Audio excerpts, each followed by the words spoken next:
Okay, guys, I'm going to do two recordings tonight. I was going to do one, but then my mind was going with all these ideas. First of all,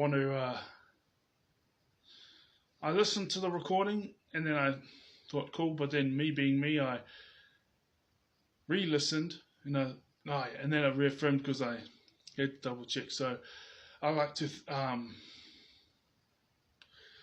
give my another way. I know he's doing for a whole entire crowd, and I'm only just one person. I'm not egotistical to realise anything else. But thank you, Terri Doldrina, because they talked about how but some people who are much younger going hard out. You know what I'm saying? But also life is really hard.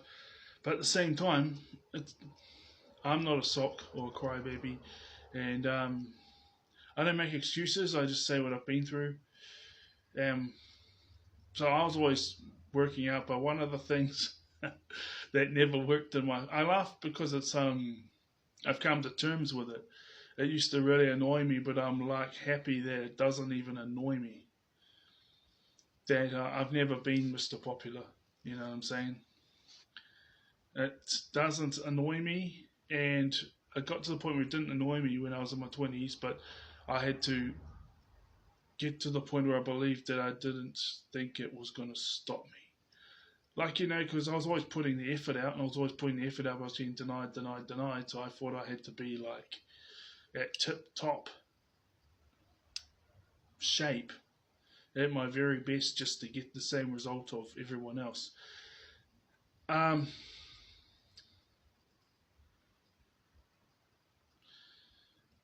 And I'm thinking of how I say this because I knew my intentions were good. But sometimes like you forget your intentions and then you're happy when you remember the intentions. This regards to Terri Ann Bell. Or Terri Ann Russells.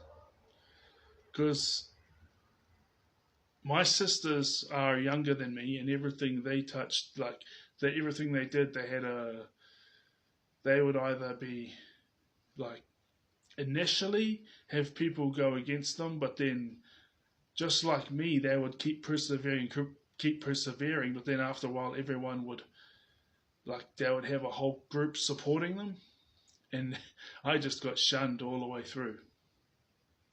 So obviously they got more jobs, and my parents used to say everything your sister touches turns to gold, and everything you touch turns to shit. But because when you're doing music, or not that she done music, but I was always very persevering, and I was always putting my best foot forward, and I was always trying to do things for other people too. But for some reason, she was just always more popular. So every person like these, I could see that some CEOs or whatever and stuff probably maybe thought they were better than me or whatever, but they never went out of their way to stop me from achieving whatever it was I was setting out to do at the time. And they never, to my knowledge, spread rumours about me because it was pretty obvious to see rumours coming from your average people. That whole mentality of this guy's doing worse off than us. Like, this is when I was earning like $10,000 a year. On the benefit, it's $200 a week.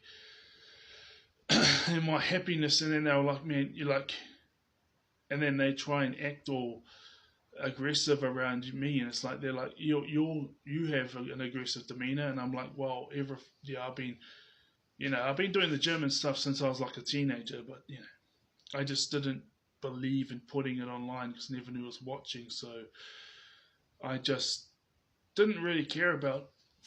I knew that the world didn't like me, so I was always aiming for fortune rather than fame, meaning like money, but I never got it. And I always had a select handful of close friends, and so long as I had them, that's all I cared about in regards to being Mr. Popular in that. And then I was like trying to make relationships work so that I can hold a job, or make things easier, or and if someone, or run a business or whatever, then I can meet people I'm working with halfway. It's a two-way street. But I just never got the popularity, even though I was not a horrible person. I was just relaxed, being myself, and then you get to the point where you develop RSD, rejection sensitive dysphoria, which means that you get so accustomed to rejection from pretty much everyone. What I mean pretty much everyone is, like, I always had a select handful of close friends, but even those friendships would fall apart years down the track. But that doesn't change the fact that we were friends for years. That doesn't change that.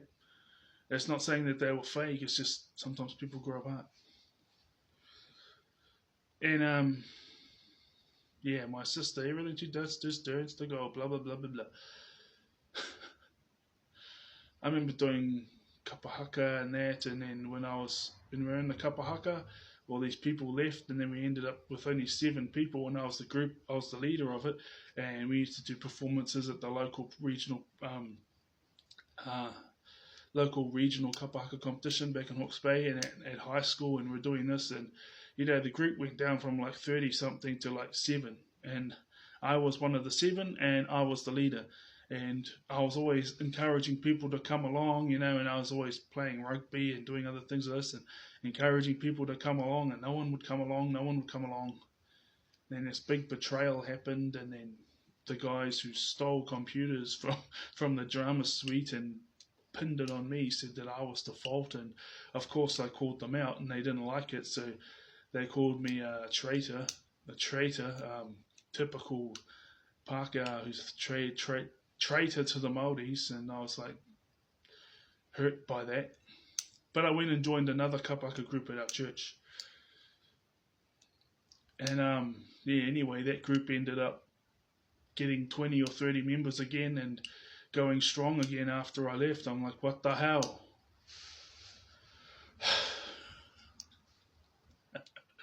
And the universe has a law of motion, That's the thing.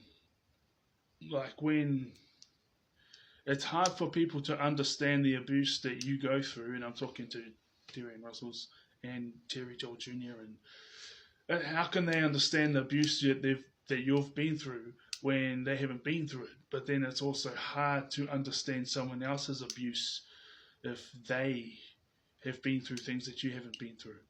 I'm not saying that you haven't been betrayed, but it's just everything that I've tried ever since then it's always had some people stuff it up and a similar thing happen. But when it comes to, there's no need to be Mr. Popular, there's no need to have a whole ton of acquaintances and a whole ton of people aligned with me in order to achieve an objective. And I really like what I'm doing, and I don't have to have a whole bunch of relationships to make it work. I always make it work. But as soon as it's like, okay, we have all these goals, and one of the requirements is for you to have a whole bunch of alliances for them to join your side and all this type of thing, all of a sudden it never happens. I'm not saying it never will, but because I don't like giving up, and I've always tried to push forward and push through and get the breakthroughs, and I've got all these breakthroughs, the alcohol, the junk food, my own mindset, all these other things, but these things, I just told you, stayed the same. No matter what, they stay the same. Anyway, because I used to always compete against people who were always talking down to me, I bump into similar people, or even a couple of the people that used to get in my face have showed up in physical person, and someone sent me messages saying like, oh, see, now that you've got these, you're on the same level as us, it's not really that important, is it? So, we've grown up and come to the realization it's not very important after all, so you shouldn't really be trying so really hard anymore, because we're just letting you know now it's not very important. And then I say to them, well, you know what, I'm not even here trying to impress you anyway. I've never been Mr. Popular, and I don't care about it, and I'm going to double my income, and you can't stop me. And then they're like, oh, why are you being all competitive and aggressive for? Well, you know what? Anyways, I just thought I would compete against people who didn't talk down to me. and that need is now over. But I still watch you guys and respect you.